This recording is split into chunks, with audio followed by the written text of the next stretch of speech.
सुप्रभात।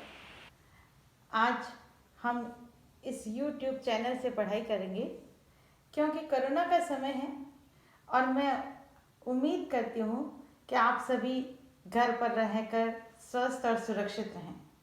लेकिन आपको समाजशास्त्र विषय के बारे में जानकारी देना चाहती हूँ। आज हम जो टॉपिक पढ़ेंगे वह है समाजशास्त्र। और सबसे पहले हमें यह जानकारी लेना आवश्यक है कि समाजशास्त्र की स्थापना कब और कैसे हुई।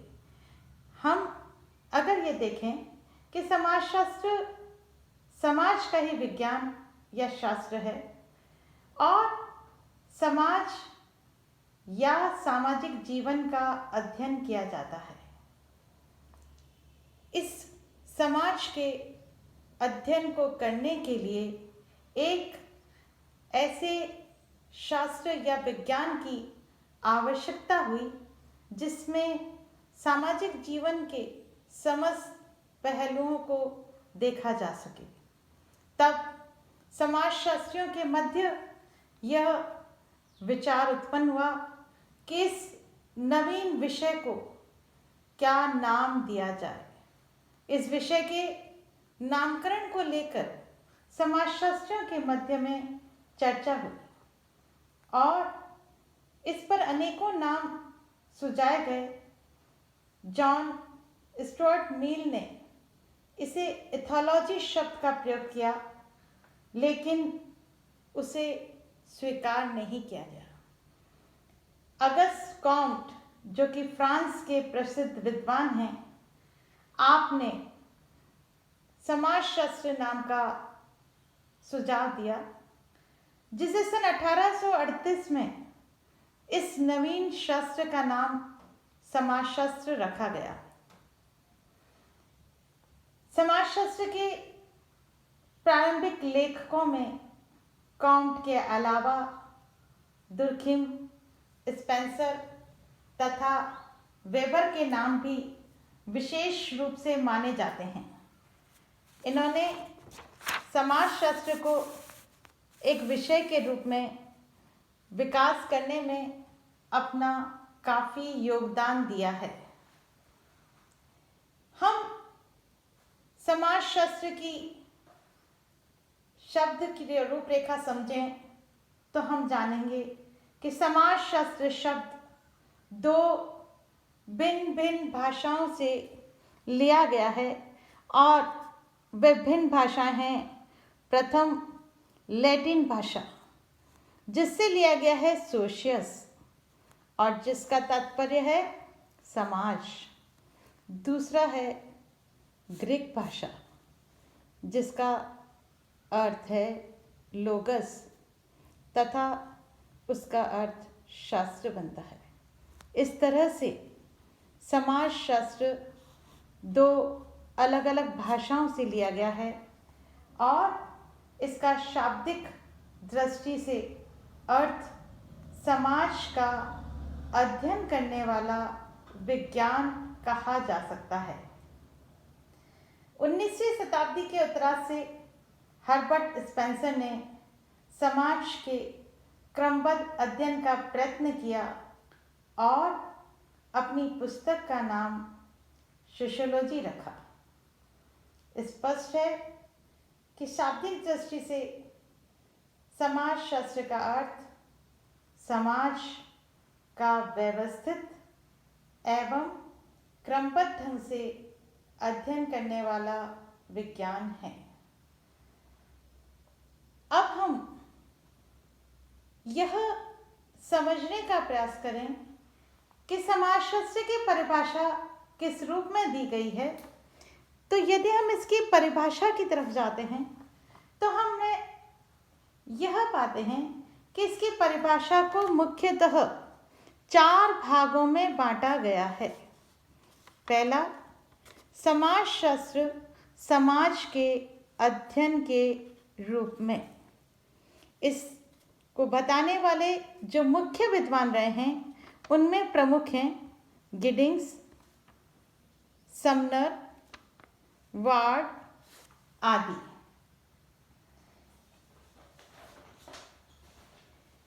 गिडिंग्स, समनर और वार्ड आदि विद्वानों का मानना है कि संपूर्ण समाज का एक समग्र इकाई के रूप में अध्ययन किया जाना चाहिए। वार्ड के अनुसार समाजशास्त्र समाज का वैज्ञानिक अध्ययन है। आपने यह भी कहा कि समाजशास्त्र समाज का एक समग्र इकाई के रूप में व्यवस्थित वर्णन एवं व्याख्या है। उपरोक्त आधार पर हम ये देखें तो हमें ऐसा लगता है कि वार्ड संपूर्ण समाज के अध्ययन की बात कर रहे हैं और संपूर्ण समाज के उन सभी पक्षों को मिलाने की बात कर रहे हैं कि समाजशास्त्र में सभी का अध्ययन किया जाना चाहिए। साथ ही साथ हम अगर गिडिंग्स की परिभाषा को भी देखें तो जो कि गिडिंग्स के शब्दों में कहा गया है, हम इन्वर्टेड कॉमास में देखेंगे, समाजशास्त्र समाज का वैज्ञानिक अध्ययन है, इन्वर्टेड कॉमा क्लोज। समाजशास्त्र समाज का व्यवस्थित वर्णन एवं व्याख्या है। आपकी परिभाषा से यह तो स्पष्ट होता है कि समाजशास्त्र समाज का वैज्ञानिक एवं क्रमबद्ध अध्ययन है, किंतु यह प्रश्न उठना स्वाभाविक है कि कौन सा समाज, हम किस समाज की बात कर रहे हैं, क्योंकि समाज मनुष्य के साथ साथ पशु पक्षियों में भी पाए जाते हैं, या हम इन दोनों की बात कर रहे हैं। लेकिन यहाँ पर यह स्पष्ट करना आवश्यक होगा कि हमारा समाजशास्त्र का संबंध केवल मानव समाज से है, वे पशु पक्षियों के समाज से कोई संबंध नहीं रखता है। इस तरह से समाजशास्त्र को समाज के अध्ययन के रूप में समझाने के लिए यह पूर्णतः समझना होगा कि हमारा समाजशास्त्र केवल और केवल मनुष्य समाज से ही संबंधित है। हम इसकी परिभाषा के दूसरे पॉइंट पर जाते हैं। तो दूसरा पॉइंट है समाजशास्त्र सामाजिक संबंधों के अध्ययन के रूप में। यहाँ सामाजिक संबंधों की बात कही गई है, और संबंधों की जब बात कही जाती है तो इसमें यह माना जाता है कि समाज सामाजिक संबंधों का व्यवस्थित अध्ययन है। और मैकाइवर और पेज तथा मैक्स वेबर, क्यूबर, वॉनविज आदि विद्वानों ने इस सामाजिक संबंधों को महत्वपूर्ण माना है। सामाजिक संबंधों को समाज के नाम से पुकारा जाता है क्योंकि संबंधों की व्यवस्था से ही समाज का निर्माण होता है। और इसको स्पष्ट करते हुए मैकाइवर और पेज ने कहा है इन्वर्टेड कॉमास में कि समाजशास्त्र सामाजिक संबंधों के विषय में है। संबंधों के इसी जाल को हम समाज कहते हैं, इन्वर्टेड कॉमा क्लोज। लेकिन आपने अन्यत्र लिखा है फिर से इन्वर्टेड कॉमास में कि सामाजिक संबंध मात्र समाजशास्त्र की विषय वस्तु हैं, इन्वर्टेड कॉमा क्लोज। उपरोक्त परिभाषा में मैकाइवर ये कहना चाहते हैं कि समाज का निर्माण विभिन्न प्रकार के सामाजिक संबंधों से होता है और उनका व्यवस्थित रूप ही समाज का निर्माण करता है। यह एक ताने बाने के रूप में संयोजित होते हैं। जिस तरह से जाल जैसे कि मछली पकड़ने वाला होता है, वह जाल ताने और बाने के रूप में संयोजित है, उसी तरह से संबंध जब इस ताने बाने के रूप में संयोजित होते हैं तब वह एक समाज का निर्माण करते हैं। इसी बात का समर्थन करते हुए मैक्स वेबर ने अपनी बात कही और उन्होंने कहा इन्वर्टेड कॉमास में कि समाजशास्त्र प्रधानतः सामाजिक संबंधों तथा कृत्यों का अध्ययन है। Inverted comma close. उपयुक्त परिभाषा से स्पष्ट है कि समाजशास्त्र एक ऐसा विज्ञान है जो सामाजिक संबंधों का व्यवस्थित अध्ययन करता है। मनुष्य पारस्परिक जागरूकता और संपर्क के आधार पर विभिन्न व्यक्तियों एवं समूहों के साथ अनगिनत सामाजिक संबंध स्थापित करता है। जब अनेक व्यक्ति और समूह विभिन्न इकाइयों के रूप में एक दूसरे के साथ संबंधित हो जाते हैं, तब इन संबंधों के आधार पर जो कुछ बनता है वही समाज कहलाता है। ऐसे समाज या सामाजिक संबंधों का अध्ययन समाजशास्त्र के अंतर्गत किया जाता है। इसका परिभाषा का जो तीसरा पॉइंट है, समाजशास्त्र समूहों के अध्ययन के रूप में, इसे बताने के वाले जो विद्वान हैं नॉब्स, हाइन तथा फ्लेमिंग, जॉनसन आदि। आपका यह मानना है कि समूह हमारे लिए महत्वपूर्ण है, अतः समूह की क्रियाकलापों का अध्ययन करने वाला शास्त्र ही समाजशास्त्र के रूप में जाना जाना चाहिए। और इसे स्पष्ट करने के लिए नॉब्स, हाइन तथा फ्लेमिंग के अनुसार इन्वर्टेड कॉमास में समाजशास्त्र समूहों में लोगों का वैज्ञानिक और व्यवस्थित अध्ययन है। Inverted comma close. इसका तात्पर्य है कि समाजशास्त्र व्यवहार के उन प्रतिमानों की ओर ध्यान देता है जो संगठित समुदायों में रहने वाले लोगों में पाए जाते हैं। समूह हमारे समाज में लोगों को मिलजुल कर कार्य करने के लिए प्रेरित करते हैं। इसी बात को जॉनसन ने भी अपने शब्दों में समझाया है और आपके अनुसार इन्वर्टेड कॉमास में समाजशास्त्र सामाजिक समूहों का विज्ञान है। सामाजिक समूह सामाजिक अंतःक्रियाओं की ही एक व्यवस्था है। आपका कहना है कि समूह का अर्थ केवल व्यक्तियों के समूह से न होकर व्यक्तियों के मध्य उत्पन्न होने वाली अंतःक्रियाओं की व्यवस्था से है। विभिन्न व्यक्ति जब एक दूसरे के संपर्क में आते हैं तो उनमें सामाजिक अंतःक्रिया उत्पन्न होती है और इन्हीं अंतःक्रियाओं के आधार पर समूह बनते हैं।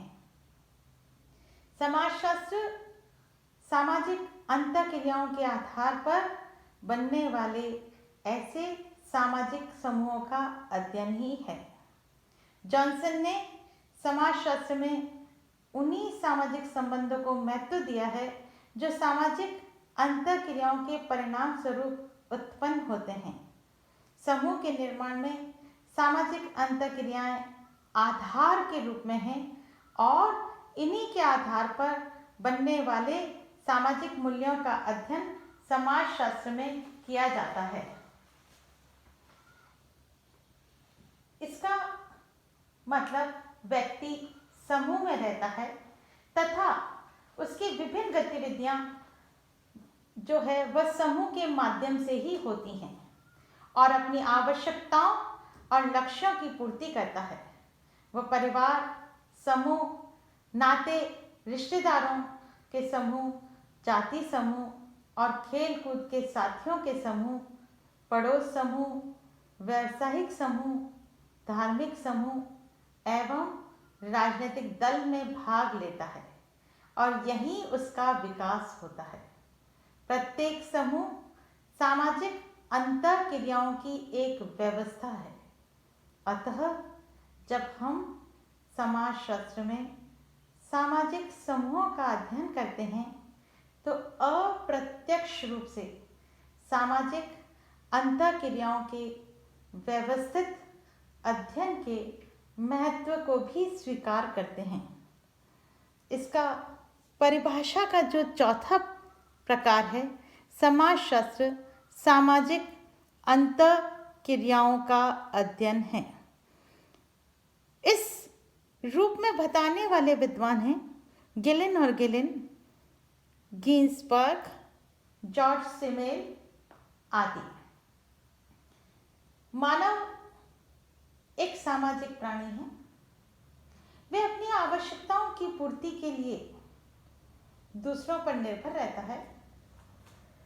अतः यह स्वाभाविक ही है कि इन आवश्यकताओं की पूर्ति के दौरान उनमें परस्पर संबंध, सहयोग तथा अंतःक्रियाएं हो। सभी क्रियाएं सामाजिक नहीं होती। वही क्रियाएं सामाजिक होती हैं जो अर्थपूर्ण होती हैं। इस नाते वे अन्य व्यक्तियों द्वारा समझी जा सकती हैं, सामाजिक नियमों द्वारा प्रभावित होती हैं और जिनका निर्धारण समाज अथवा समूह द्वारा किया जाता है। इसे मैक्स वेबर ने अपने शब्दों में स्पष्ट किया है, इन्वर्टेड कॉमास में, समाजशास्त्र एक ऐसा विज्ञान है जो सामाजिक क्रिया का निर्वचनात्मक अर्थ व्यक्त करने का प्रयत्न करता है ताकि इसकी गतिविधि तथा परिणामों की कारण सहित विवेचना प्रस्तुत की जा सके। Inverted comma close. गिलिन एवं गिलिन के अनुसार इन्होंने भी अपनी बात रखी कि समाजशास्त्र को विस्तृत अर्थ में जीवित प्राणियों के एक दूसरे के संपर्क में आने के परिणाम स्वरूप उत्पन्न होने वाली अंतःक्रियाओं का अध्ययन कहा जा सकता है। सामाजिक अंतःक्रिया दो या दो से अधिक व्यक्तियों के बीच होने वाली अर्थपूर्ण क्रिया को कहते हैं। स्पष्ट है कि सामाजिक अंतःक्रिया का विश्लेषण करते समय हम क्रिया के कर्ता और कर्म दोनों को सामने रखते हैं। यह वह क्रिया है जिसके द्वारा व्यक्ति या समूह एक दूसरे को पारस्परिक रूप से प्रभावित करते हैं। इस तरह से इन चारों वर्गीकरण को देखने के पश्चात हम एक निष्कर्ष के रूप में यह समाजशास्त्र की परिभाषा को स्पष्ट समझेंगे और निष्कर्ष रूप में हम ये कह सकते हैं कि समाजशास्त्र समाज व्यवस्था का अध्ययन करने वाला विज्ञान है। अन्य शब्दों में समाजशास्त्र वह विज्ञान है जो समाज व्यवस्था से संबंधित विभिन्न पक्षों का अध्ययन करता है। उपयुक्त सभी परिभाषाओं के आधार पर यह कहा जा सकता है कि समाजशास्त्र संपूर्ण समाज का एक समग्र इकाई के रूप में अध्ययन करने वाला विज्ञान है और इसमें सामाजिक संबंधों का व्यवस्थित अध्ययन किया जाता है। सामाजिक संबंधों को ठीक से समझने के लिए सामाजिक क्रिया, सामाजिक समूह, सामाजिक अंतःक्रिया एवं सामाजिक मूल्यों के अध्ययन पर इस शास्त्र में विशेष जोर दिया जाता है।